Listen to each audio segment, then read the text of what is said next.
dia, meus amores, tudo bem com vocês?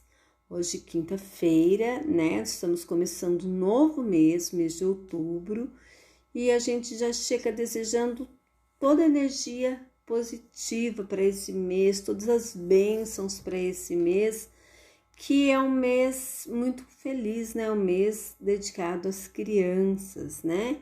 Então, o mês das crianças, temos o Dia da Criança no dia 12, né? E hoje, começando a nossa aula, nós vamos falar um pouquinho mais sobre Pablo Picasso. Então, nós vamos lá na apostila depois ver a biografia desse pintor, que é um pintor muito completo, e ele representa todas as mudanças que aconteceram na arte no século XX. Então, vocês se lembram que na primeira semana da nova apostila, nós estudamos sobre as pinturas do século XVI. E vocês se lembram, quando estudamos a Mona Lisa, que os quadros eram como fotos, né? Hoje em dia, eles representavam através de desenhos fielmente como a pessoa era. Era o mais próximo possível da realidade da pessoa.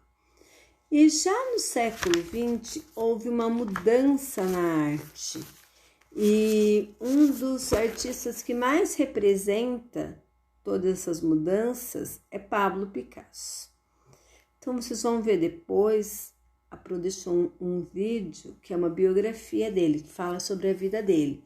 Conta que esse menino, que foi nascido na Espanha, né, filho de pai, professor de arte, já desde novo pintava, e que aos 15 anos já tinha até seu próprio ateliê.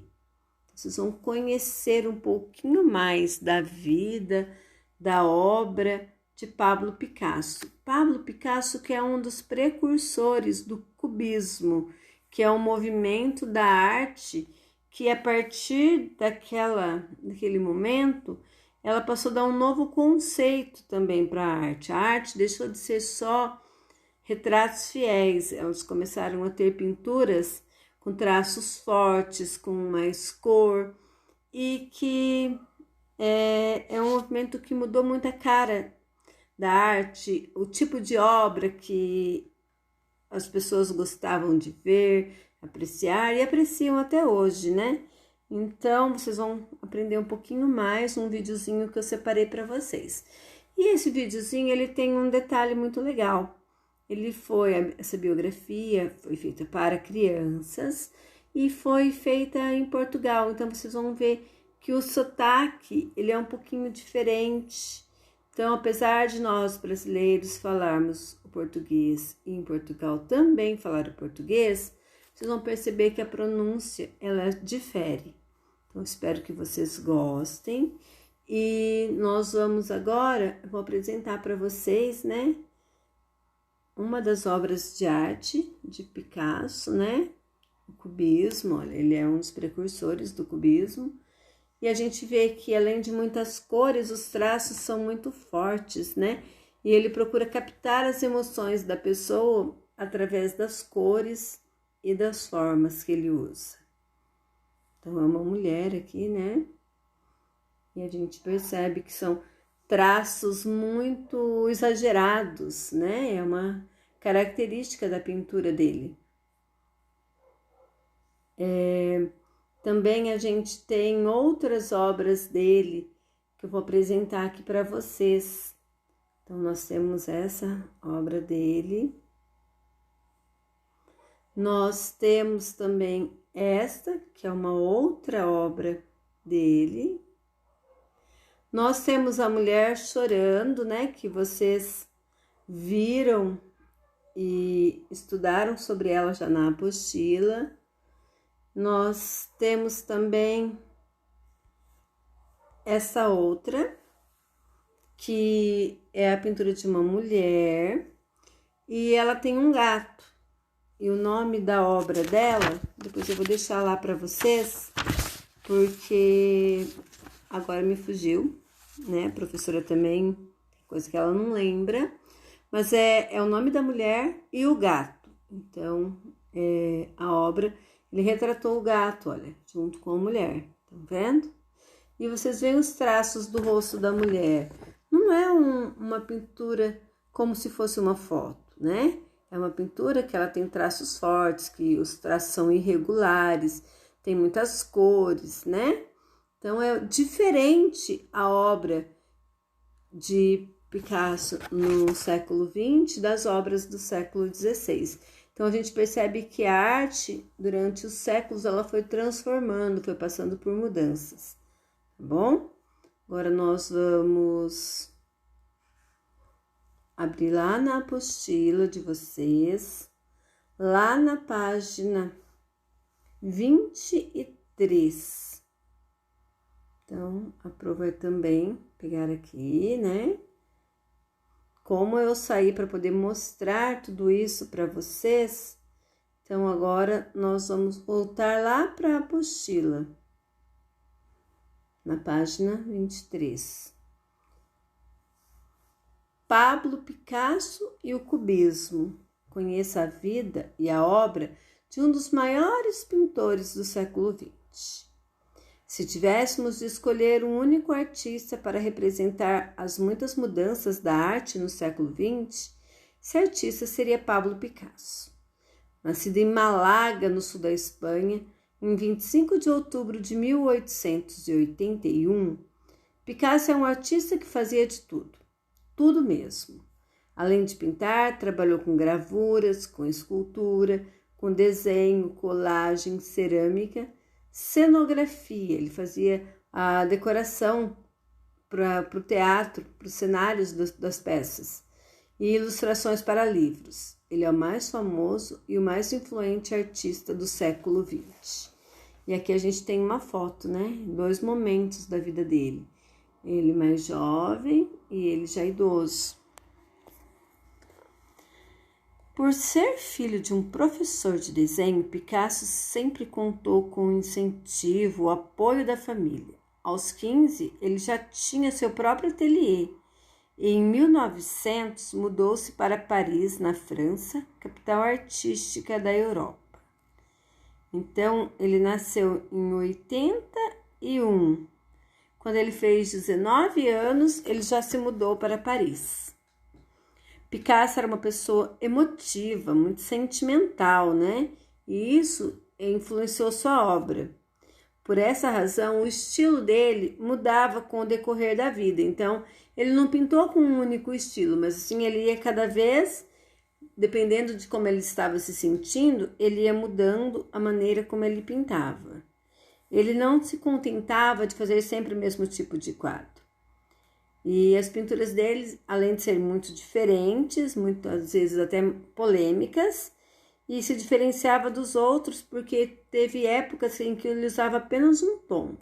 Então ele teve uma época chamada de fase azul, quando ele pintava tudo de azul, porque ele estava se sentindo infeliz e sozinho. Então, todos os personagens que ele pintava, tudo que ele pintava, representava isso. A solidão, não estar se sentindo bem, né? E, inclusive, no próprio autorretrato dele, se vocês virarem a folha na 24, aqui em azul, a gente vê, né, que ele aparenta estar melancólico, meio tristonho, né? E tudo é azul. A roupa é azul, o cabelo é azulado, o fundo é azul. Então, tudo ele usava esse tom azul para representar a infelicidade, a tristeza, a melancolia. Mas, quando ele conheceu Fernande Olivier, uma das muitas namoradas com quem se apaixonou, né, muitas mulheres que ele se apaixonou, essa tristeza ficou para trás e ele mudou de fase. Ele mudou para a fase rosa. Então, esse aqui, tanto este quanto este, são autorretratos. O que são autorretratos? Ele mesmo desenhou ele. Então, aqui ele desenhou ele triste, melancólico. E aqui na fase rosa, olha, ele destacou bastante o uso do tom rosa, né? Nela, não só as cores, mas também os temas eram mais alegres. Retratou a arte circense, mostrando artistas e os animais. Então, aqui, olha. Tem um desenho aqui, o menininho na bola, olha. os artistas circenses. Só que essa fase também, rosa, não durou muito tempo, não. Junto ao pintor francês Georges Braque, criou o cubismo, considerado um dos movimentos mais importantes da arte moderna. Então, eles criaram, né, esse movimento da arte moderna, que é o cubismo. Em 1937, pintou seu quadro mais famoso, Guernica, uma resposta aos horrores da Guerra Civil Espanhola. Depois do conflito, ele ficaria exilado da sua terra natal para o restante da sua longa vida. O pintor permaneceu na França até a morte. Picasso nunca parou de produzir. Morreu aos 91 anos, em 8 de abril de 73. Então, ele durou bastante, né? Durou 91 anos. E ele, como ele retratou, como eu disse antes, ele era polêmico, e ele retratou os horrores da Guerra Espanhola, e ele foi proibido de morar na Espanha, de entrar na Espanha. Então, ele ficou exilado, ficou morando fora, e ficou morando fora do país dele, ficou morando na França, né? Ele morreu na França. E ele nunca parou de pintar, até quando ele estava velhinho, tá bom? O que é o cubismo? É um movimento artístico iniciado por ele em 1907 na França. As formas reais foram substituídas por figuras geométricas e pedaços de desenho como se fossem um quebra-cabeça. Então, nas obras dele que eu mostrei, a gente vê bem isso, né? O rosto não tem um formato normal de rosto, tamanho normal de olho. Se vocês olharem aí na apostila A Mulher Chorando, vocês vão ver que os olhos delas são gigantes, são esbugalhados. Então, não é um retrato fiel da pessoa, mas é uma criação artística para mostrar o sentimento que ela estava naquele momento. E aqui embaixo a gente tem uma foto, né, da Guernica, que é um painel que ele fala retratando da guerra. É uma tela enorme com 7 metros e 82 centímetros de largura por 3,50 metros de altura. Fica no Museu Nacional de Arte Reina Sofia, em Madrid. A violência do bombardeio na vila de Guernica é mostrada pelas figuras em pedaços. Elas exprimem a destruição e o sofrimento causado pela guerra. Na parte superior da tela, se vocês olharem aqui, um olho assiste a tudo e parece iluminar a cena, como se revelasse ao mundo o horror do acontecimento. Ele retratou esse olho aqui, que ele estava tentando mostrar com essa obra todo o horror que estava acontecendo na Espanha. Bom, depois vocês vão assistir o filme sobre a vida dele e depois tem algumas questões aqui para vocês responderem, tá?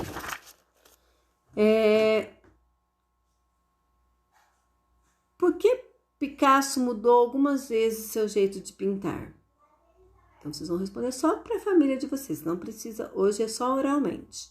Ele mudou porque, de acordo com o que ele sentia, ele tentava exprimir na sua pintura, tá?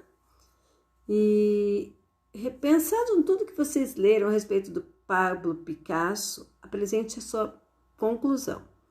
Ele pintava para que as pessoas achassem seus quadros bonitos ou para expressar seus sentimentos? Então, vocês vão falar também aí, discutir com a família de vocês. Vocês acham que ele só pintava para fazer bonito?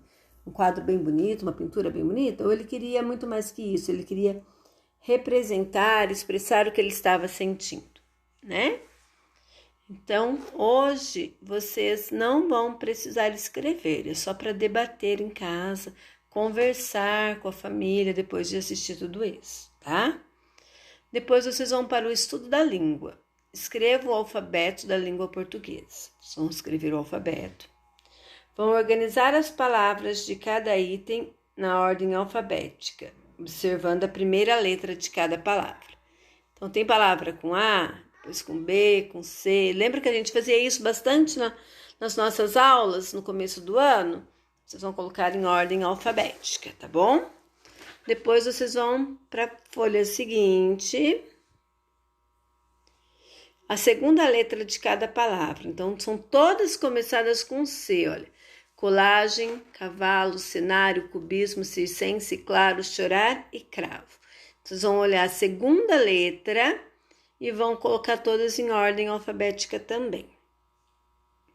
E na letra C, todas começam com C. Todas têm a segunda letra com E. Então, eu vou olhar a terceira letra. E daí eu vou seguir a ordem alfabética da terceira letrinha, tá bom? Muitas listas de nomes de pessoas são organizadas em ordem alfabética. É assim no diário de classe, na lista telefônica, entre outras. Organize os nomes abaixo, seguindo a ordem alfabética de acordo com o prenome, isso é, o nome que vem antes do sobrenome. Então, é o primeiro nome, né? Pré-nome é o que vem primeiro. E o sobrenome é aquele que a gente é da nossa família, né? Então, é o nome mesmo. Rafael Santos, Leonardo da Vinci, Pablo Picasso, Fernando Olivier, George Black, Dora Maar e Mona Lisa. Ah, gente, voltando. Lembra aquele quadro que eu falei que eu tinha que olhar o nome, que tava a mulher com o gato? É esse, Dora Maar, tá? A Pro tinha dado uma esquecidinha, mas eu já lembrei. É Dora Maar e o gato, tá? É uma obra muito famosa do Picasso, tá bom? Aquela que eu mostrei para vocês. Depois a gente vai para a última página de hoje. Em cada item a seguir, há apenas uma palavra que pode iniciar o verbete em um dicionário. Pinte. Então, como que vem escrito no dicionário? Falava, falando, falar ou falei? Vem falar, né? Sempre o verbo, quando tem verbo, é o verbo que vem, né? Caderninho, caderno ou cadernos? Sempre vem no singular, então é no caderno. Nunca vem no diminutivo, tá? E nem no plural. Emotivas, emotiva, emotivo ou emotivos. Então, nunca vem no plural e vem sempre no masculino. Então, vem no emotivo, tá? Apesar de ser emotiva e emotivo ser só masculino e feminino, sempre vem no masculino no dicionário, primeiro. Pintar, pintarei, pintasse, pintando. Bom, é o verbo, né, gente? Então, é pintar. Grandes, não pode porque é plural. Grandinho não pode porque é diminutivo. Então, é grande, tá bom? Encontre no dicionário as palavras destacadas no texto a seguir. Então, a figura do quadro da mulher chorando tem um brinco que pinça bem no meio do lobo da orelha. O que é lobo da orelha? Ela é elegante e traz um chapéu vermelho adornado. Vocês vão procurar adornado, lobo, retornou, retirar e se deteve. Vocês vão procurar os sinônimos para essas palavras. Quem não tem dicionário, como que faz? Procura na internet, tá? Tem o dicionário online. Gente, de língua portuguesa é só. Super beijo para vocês. Não se esqueçam de assistir o vídeo. Depois vocês me contam lá no WhatsApp se vocês gostaram do vídeo hoje, que ele é um pouquinho diferente, porque ele é feito em Portugal, tá bom? Super beijo, até mais, pessoal.